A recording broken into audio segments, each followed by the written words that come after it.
रमज़ान उल मुबारक बरकतों और रहमतों का महीना, वो वक्त जब अल्लाह के दरवाजे खुले होते हैं और गुनाहगारों को मौका दिया जाता है कि वो सच्चे दिल से तौबा करें। आज की कहानी एक ऐसे नौजवान की है जिसकी जिंदगी गुनाहों में डूबी हुई थी।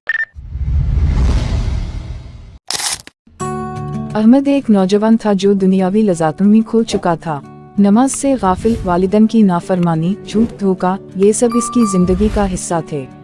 इसे अपनी गलतियों का एहसास था, मगर शैतान हमेशा बहकाता कि अभी वक्त है, बाद में तौबा कर लेना। रमज़ान उल मुबारक आया तो उसकी मां ने उसे बहुत समझाया, मगर वो टालता रहा। एक रात वो दोस्तों के साथ वक्त गुजारने के बाद घर लौट रहा था कि रास्ते में एक मस्जिद नजर आई। वहाँ से तिलावत कुरान की दिल को छू लेने वाली आवाज आ रही थी। ना जाने क्यों इसके कदम खुद ब खुद मस्जिद की तरफ बढ़ गए। मस्जिद में एक आलम दीन बयान कर रहे थे। अल्लाह अपने बंदे की तौबा का इंतजार करता है। जो एक कदम बढ़ाता है, अल्लाह उसकी तरफ 2 कदम बढ़ाता है। रमजान का हर लम्हा मग़फ़िरत का लम्हा है, मगर कौन है जो सच्चे दिल से अल्लाह की तरफ पलटे। ये अल्फाज अहमद के दिल में तराजू हो गए। इसे अपनी सारी जिंदगी एक फिल्म की तरह याद आने लगी। वालिदैन की नाराजगी, नमाज की गफलत, छोटे बड़े गुनाह। आंखों से आंसू बहने लगे, दिल कांप उठा। वो सीधा सजदे में गिर गया और फूट फूट कर रोने लगा।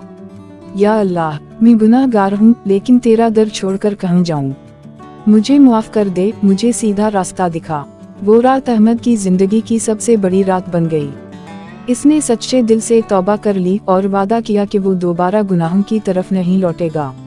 अगले दिन वो वालिदैन के पास गया, उनसे माफी मांगी और नमाज की पाबंदी शुरू कर दी। रमजान के वो चंद दिन इसकी जिंदगी बदल चुके थे। इसने जान लिया कि तौबा का दरवाजा खिला है, मगर न जाने कब बंद हो जाए। उसी लिए वो अब दूसरों को भी नसीहत करता।